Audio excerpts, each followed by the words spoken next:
Regular recipe अपडेट्ससाठी रुचकर मेजवानीला subscribe करा आणि बेल आयकॉनवर क्लिक करा.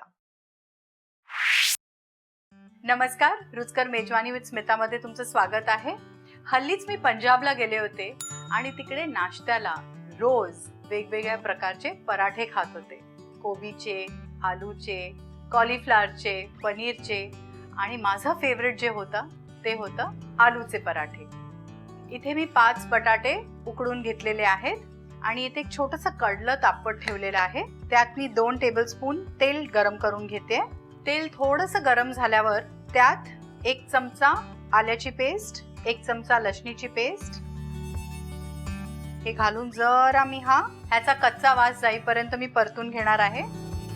आता हा गॅस बंद करून आपण बाकीचे सुखे मसाले परतून घेऊया. त्याच्यात 1 मोठा चमचा 1 टेबलस्पून बडेशेपीची पावडर, 1 टीस्पून गरम मसाला, थोडंसं हिंग, जिऱ्याची पूड 1 टीस्पून, धण्याची पूड 1 टीस्पून, थोडीशी हळद पाव चमचा आणि जितकं तिखट हवं असेल तितकं लाल मिरचीची पावडर. मला तिखट आवडतं म्हणून मी इथे 2.5 टेबलस्पून लाल तिखट घातलेलं आहे. हे आता मी मिक्स करून घेणार आहे आणि ह्या बटाट्यांवर घालते. आता ह्याच्यात बाकीचे इन्ग्रेडियंट्स पण घालून घेऊया. आमचूर पावडर 1 टीस्पून, बारीक चिरलेली कोथिंबीर आणि 1 बारीक चिरलेला कांदा. हे आपण आता व्यवस्थित मिक्स करून मॅश करून घेऊया. ह्याच्यात चवीनुसार मीठ पण घालूया आणि आता हे मॅश करून घेऊया.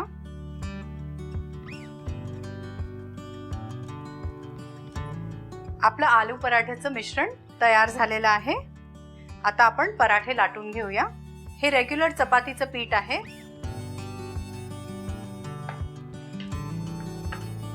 आणि ह्याच्यात आपण आता मिश्रण फिल करून घेऊया.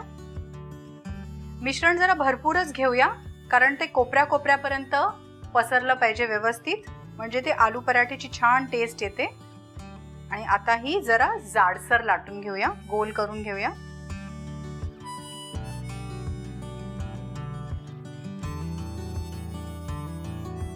पराठा लाटताना साईड आधी पातळ करून लाटून घ्यायचे आणि मग मध्ये हलक्या हाताने पातळ करायचे. हा आपला पराठा आता शेकायला तयार आहे. तवा इथे तापत ठेवलेला आहे.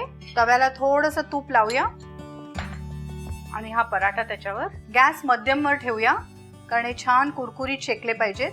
तोपर्यंत आपण दुसरा पराठाही तयार करून घेऊया. थोडंसं तूप लावूया, परत साईडनी पलटून घेऊया. पुन्हा थोडंसं तूप सोडूया. हा पराठा आता आपण उलटून घेऊया. हा छान कुरकुरीत दिसतोय. आपण आता हा प्लेटमध्ये काढून घेऊया.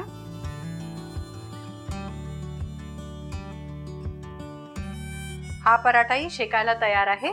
पुन्हा थोडंसं तूप घालूया.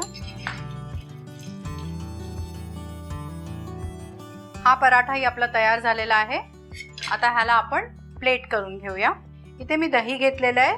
त्याच्यावर थोडी धण्याची पूड, जिऱ्याची पूड आणि थोडंसं लाल तिखट घालून गार्निश करून घेते.